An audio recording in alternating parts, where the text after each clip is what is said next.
Xiaomi Mi 11 Ultra.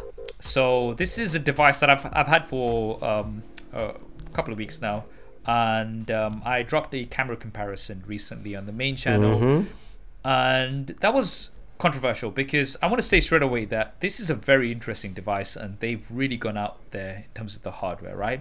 And there was a lot of promise in terms of the cameras, and I went ahead and I did an extensive test, as I always do, and the hardware is pretty amazing. We've got a really large size sensor, and that does result in a very natural looking shallow depth of field, and we also have, you know, low light capabilities are extended as well because we can let in a lot more light here as well. So again, really good in terms of hardware. However, there's a few things, because we know it's not all about hardware. So I was talking about the shallow depth of field. The issue that we've always had with shallow depth of field is on a small sensor like that, when you do bring things close, there's very little of it in focus, right? So I actually did this test where I actually brought something over close to the camera, and it's just half of it's out of focus. Now Samsung had this issue as well.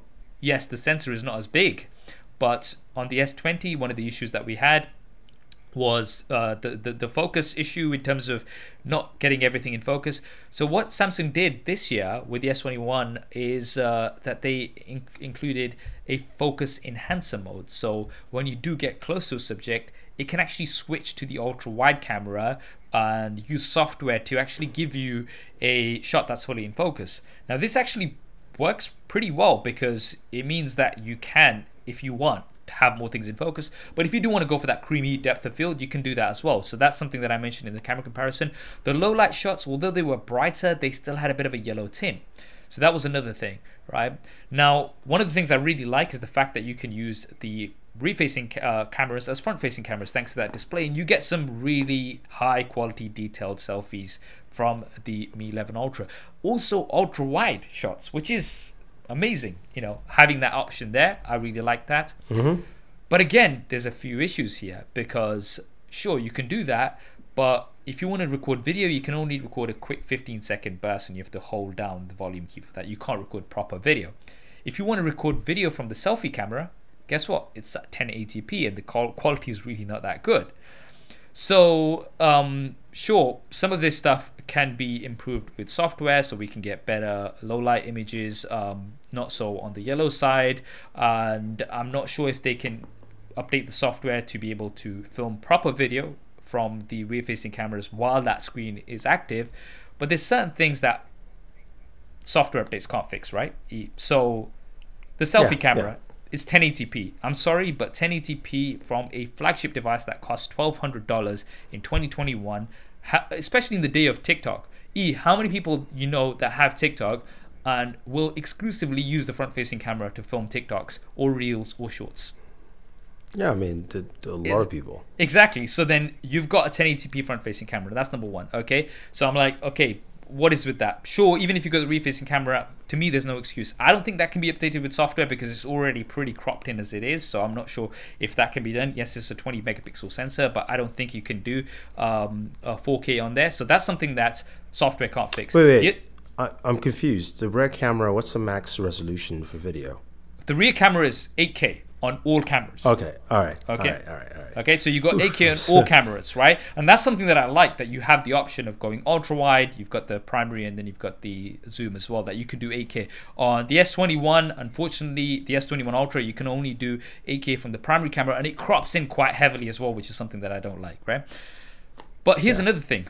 Let's talk about the zoom, because you know, there's this big promise of 120x zoom, and we talked about this last time. It's like, it doesn't make any sense, because you've got 5 times optical zoom, which you're extending to 120 times, right? Now, if you compare that to the S21, which has 10 times optical zoom, and then you're extending that to 100 times, fair enough. But the results at 120 times are comical. They're actually not as good as the S21, but they are just bad, right? And it's just like, I said this in my camera comparison, it's like 100 times looks bad, and 120 times is just bad enlarged, right? It just doesn't make any sense, right? And what I don't like is they've plastered this on the camera module. It says 120x. Like space zoom, right? Dude, you remember how much stick I gave Samsung for having 100x zoom on the thingy? Because the Mi 11 Ultra can shoot good zoom at 5 times. Even at 10 times, it'll be okay. I wouldn't say it's as good as the S21, but it's okay. Even at 20 times, you'll probably get something okay. But then why plaster 120 times, right? So I wanted to address a few of these things with the Xiaomi. Yes, some things can be improved in the software, but you can't make 5 times optical zoom, go to 120 times digital zoom, and make it look good with software. Sorry, that's just not going to happen, right? So yeah, I know I've gone on for a bit. You've kind of seen some of the things online and the results. I'll let you talk for a second. I think one of the things I've seen, so I'm getting my device shortly, and I will spend more time doing more gaming on there, looking at some stuff, and even seeing how you game with a device that has a lot of weight on one side with that camera module. That's another thing to actually think about. But one of the things I've noticed with Xiaomi this year is the selection of choice within their devices. So the Mi 11, the Mi 11 Ultra, you look at it, it's some decisions in, it seems like, you know, half of the companies like, okay, we want all these specs in here, right? And everybody's like, yep, we can do that. And then when it's time to actually go ahead and drop something, then it goes, let's take this out. We don't have this here ready and things like that. Because for one thing, that rear camera shoots at, the front-facing camera shoots at 1080p, even though it's a, what's the size of the megapixel? It's 20 megapixels. 8 megapixels, 20 megapixels. Depends on the sensor. It could be changed. Depends on what the sensor is. If it's one of the standard sensors that can, I think it's possible. But that there's, again, there must be something limiting it as well physically, I think, like you said. So that's something to take note. The other half of not being able to only shooting 15 seconds with the rear camera, if you're using a selfie with the rear camera, makes absolutely no sense whatsoever, because that literally, even if it's, because my mindset is, once you said that, my mindset is, okay, fine, I would give them, I would cut them some slack if you could do everything on the rear, they could do the selfie, which almost negates the selfie camera, because then everybody would just go, you know what, I can see myself while I'm shooting. I've got that, you know, viewfinder there. I can shoot my TikToks and do whatever I want to do. I'm cool. You know, it may be a little hassle just for me turning around and making sure the settings are right, you know, but I've got the ability to do it on the rear camera. 15 seconds, I don't understand that.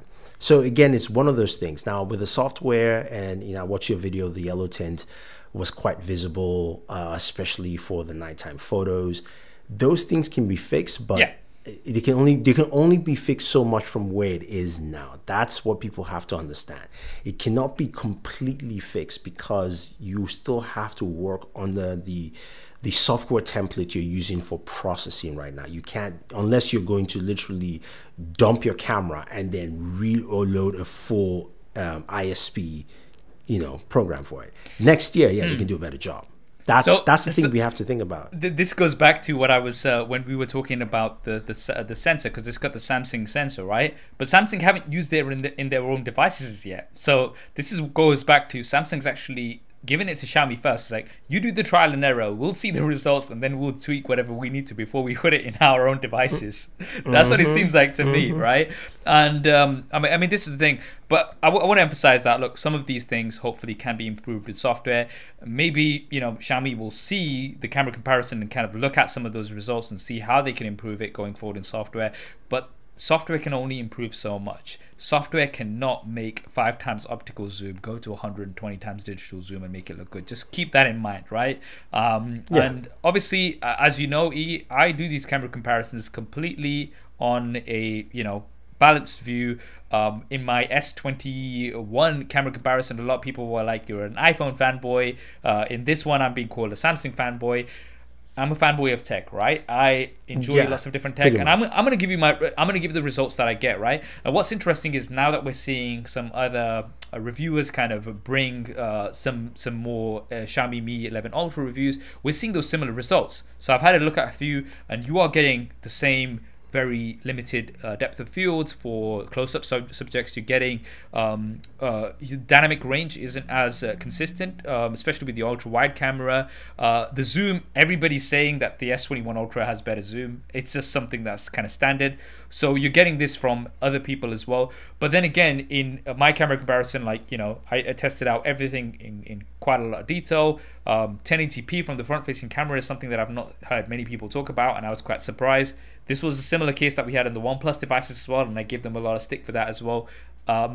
There is definitely room for improvement, but it's an interesting device. There's lots that's good about it as well. It's got a very premium build. The display is magnificent, you know, very, very bright. 67-watt charging out of the box, that's included. You know what I mean? There is a lot of good on this device, so don't get me wrong. But when it comes to the cameras, personally speaking, from the expectations that I had and a lot of other people had, it didn't meet those expectations. Yes, some things will be improved hopefully with software. But again, I'm not like writing the device off in any way. I still think it's a really good device and it ticks a lot of boxes. The speakers, I mean, I'm very interested to hear what you think of the speakers, because to me, they sound very, very good. Like, they are loud, and, you know, just overall as a package, it's a very, very good device.